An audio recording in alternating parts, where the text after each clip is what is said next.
ലോക കത്തോലിക്ക സഭയിലെ എല്ലാവരും കാത്തിരുന്ന സഭയ്ക്ക് പുതിയൊരു ഇടയൻ. US നിന്നുള്ള കർദിനാൾ റോബർട്ട് ഫ്രാൻസിസ് പ്രിവോസ്റ്റെ പുതിയ മാർപ്പാപ്പയായി ഇന്നലെ തിരഞ്ഞെടുത്തു. ഇദ്ദേഹം ഇനി ലിയോ 14 മാർപ്പാപ്പ എന്നാണ് അറിയപ്പെടുന്നത്.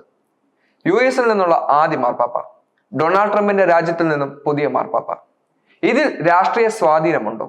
അതിനെപ്പറ്റി കൂടുതൽ ചർച്ചകൾ വേണം. മാർപ്പാപ്പയാകാൻ ആഗ്രഹം പ്രകടിപ്പിച്ച ഡൊണാൾഡ് ട്രംപ് അതുപോലെ തന്നെ അമേരിക്കയിൽ നിന്നും പുതിയ മാർപ്പാപ്പയും പിറവിയെടുത്തത് അസ്വാഭാവികതയായി പലരും ചിന്തിക്കുന്നുണ്ട്. എന്നാൽ യഥാർത്ഥത്തിൽ ഇതിൽ അസ്വാഭാവികമായി എന്തെങ്കിലും ഉണ്ടോ? ചിന്തിക്കേണ്ടത് വളരെയധികം അത്യാവശ്യമാണ്. പാപ്പയെ തിരഞ്ഞെടുക്കുന്നതിന് വേണ്ടിയുള്ള കോൺക്ലേവ് നടക്കുന്ന സിസ്റ്റീൻ ചാപ്പലിലെ ചിമ്മിനിയിൽ നിന്നും വെളുത്ത പുക ഉയർന്നതോടെയാണ് പുതിയ മാർപ്പാപ്പ തിരഞ്ഞെടുക്കപ്പെട്ടതായി സ്ഥിരീകരിക്കപ്പെടുന്നത്. കോൺക്ലേവ് കൂടി രണ്ടാം ദിനമായ പുതിയ മാർപ്പാപ്പയെ തിരഞ്ഞെടുക്കുകയും ചെയ്തു. വെറും ദിവസങ്ങൾ മാത്രം, ഏകദേശം 4 ദിവസത്തിലധികമെങ്കിലും ഇതുവരെയുള്ള മാർപ്പാപ്പകളെ തിരഞ്ഞെടുത്തിരുന്നു.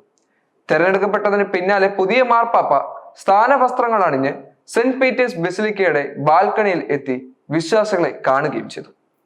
സെന്റ് പീറ്റേഴ്സ് ചതുർത്ഥിയിൽ തടിച്ചുകൂടിയ ജനങ്ങൾക്കിടയിൽ വലിയ രീതിയിൽ സന്തോഷ പ്രകടനങ്ങൾ ഉണ്ടാവുകയും ചെയ്തു. വെളുത്ത പുക കാണാൻ ആളുകൾ ഓടിക്കൂടി. സന്തോഷം കൊണ്ട് തുള്ളിച്ചാടി ആകാശത്തേക്ക് നോക്കി പ്രാർത്ഥന നടത്തുകയും ചെയ്തു പലരും. വലിയ ശബ്ദത്തിൽ മണികൾ മുഴങ്ങുകയും ചെയ്തു. ഏകദേശം 45,000-ലധികം പേരാണ് പുതിയ മാർപ്പാപ്പയെ തിരഞ്ഞെടുത്തുവെന്ന വാർത്ത കേൾക്കാനായി ഇന്നലെ തടിച്ചുകൂടിയത്. വോട്ടവകാശമുള്ള 133 കർദിനാൾമാരും കോൺക്ലേവിൽ പങ്കെടുത്തിട്ടുണ്ട്. അതിനാൽ 2/3 ഭൂരിപക്ഷത്തിന് ഒരാൾക്ക് 89 വോട്ട് വേണ്ടിവരും. വോട്ടവകാശമുള്ളവരും ഇല്ലാത്തവരുമായ കർദിനാൾമാർ ഇന്നലെ രാവിലെ ഇന്ത്യൻ സമയം 10-ന് സെന്റ് പീറ്റേഴ്സ് ബസിലിക്കയിൽ ബലിയർപ്പിച്ചു. കർദിനാൾ സംഘത്തിന്റെ ഡീൻ കർദിനാൾ ജിയോവാനി ബസ്റ്റീസ്റ്റ റേയായിരുന്നു മുഖ്യകർമ്മി.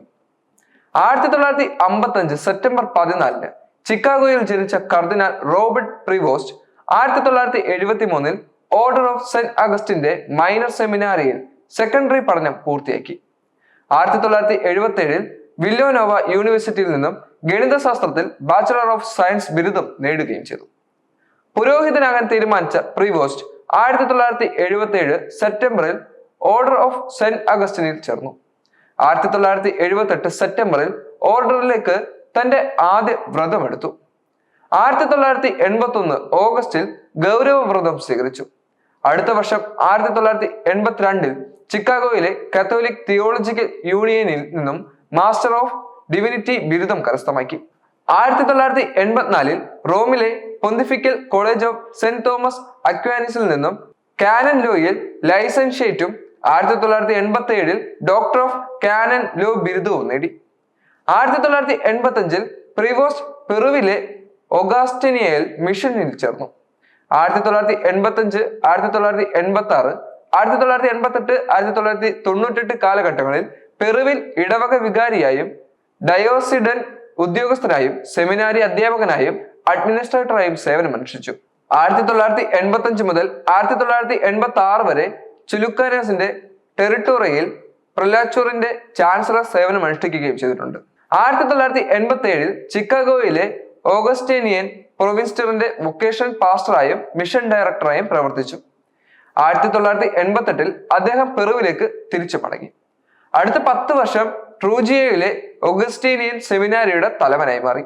ഡയോസിസൺ സെമിനാരിയിൽ കാനൻ ലോ പഠിപ്പിച്ച അദ്ദേഹം പഠനങ്ങളുടെ പ്രിഫെക്ടറായും പ്രവർത്തിച്ചു. ട്രൂജിയോയിലെ പ്രാദേശിക എക്ലിസിയാസ്റ്റിക്കൽ കോടതിയുടെ ജഡ്ജി, ട്രൂജിയോയുടെ കോളേജ് ഓഫ് കൺസൾട്ടൻസിന്റെ അംഗം എന്നീ നിലകളിലും സേവനമനുഷ്ഠിച്ചു. 2015 മുതൽ 2023 വരെ പെറുവിലെ ചിക്കാഗോയിലും ബിഷപ്പായും 2001 മുതൽ 2013 വരെ ഓർഡർ ഓഫ് സെന്റ് അഗസ്റ്റിന്റെ പ്രയർ ജനറലായും പ്രവർത്തിച്ചു. 2015-ൽ പെറുവിന്റെ നാഷണൽ സിവിൽ രജിസ്റ്റർ സ്ഥിരീകരിച്ചതനുസരിച്ച് കർദിനാൾ പ്രിവോസ്റ്റ് പെറുവിന്റെ പൗരത്വം സ്വീകരിച്ചു. 2023-ലാണ് കർദിനാൾ ആകുന്നത്. 2023 മുതൽ ഡിക്കാസ്റ്റിസ് ഫോർ ബിഷപ്സിന്റെ പ്രിഫെക്ടറും പൊന്തിഫിക്കൽ കമ്മീഷൻ ഫോർ ലാറ്റിൻ അമേരിക്കയുടെ പ്രസിഡന്റുമായി പ്രവർത്തിച്ചു. അമേരിക്കയിൽ നിന്നും പിറവിയെടുത്ത മാർപ്പാപ്പയുടെ ലിസ്റ്റിൽ പുതിയൊരാൾ കൂടി. ആഗോള കത്തോലിക്ക സഭയുടെ പുതിയ ഇടയൻ. അമേരിക്കൻ ശാക്തീകരണം ഇപ്പോൾ ശക്തമാവുകയാണോ ഇതിന്റെ അർത്ഥം? ഡൊണാൾഡ് ട്രംപ് ഇപ്പോൾ കൂടുതൽ ധൈര്യത്തോടെ അല്ലെങ്കിൽ കൂടുതൽ വിശ്വസ്തയോടെ വളരെ ശക്തിയോടെ ലോകരാജ്യങ്ങളെ ഇപ്പോൾ കയ്യിൽ ഒതുക്കുന്നു. ഇനി കത്തോലിക്ക സഭയെ കയ്യിലെടുക്കുന്നതിന് വേണ്ടിയുള്ള പുതിയ തന്ത്രങ്ങൾ മെനഞ്ഞെടുക്കുന്നതിന് വേണ്ടിയുള്ള ഒരു ആധികാരികത ഇതിൽ രൂപപ്പെടുത്തിയിട്ടുണ്ടോ എന്നുള്ളത് വ്യക്തമാകേണ്ടിയിരിക്കുന്നു. എന്തായാലും പുതിയ മാർപ്പാപ്പയ്ക്ക് ആശംസകൾ അർപ്പിച്ചുകൊണ്ട് നിരവധി ആളുകളാണ് ഇപ്പോൾ രംഗത്ത് വരുന്നത്. എന്നാൽ ഇതിൽ രാഷ്ട്രീയം കലർന്നിട്ടുണ്ടോ എന്ന ചോദ്യവും വളരെ പ്രസിദ്ധമായിക്കൊണ്ടിരിക്കുന്നു. എന്നാൽ ഇതിൽ ഒരിക്കലും രാഷ്ട്രീയം കലരാതെ പത്രോസിന്റെ പിൻഗാമിയായി ദൈവം നിയോഗിക്കപ്പെട്ട മനുഷ്യനായി പുതിയ മാർപ്പാപ്പ ആഗോള കത്തോലിക്ക സഭയുടെ പ്രഥമ പൗരനായി ഇപ്പോൾ സ്ഥാനമേറ്റിരിക്കുന്നു.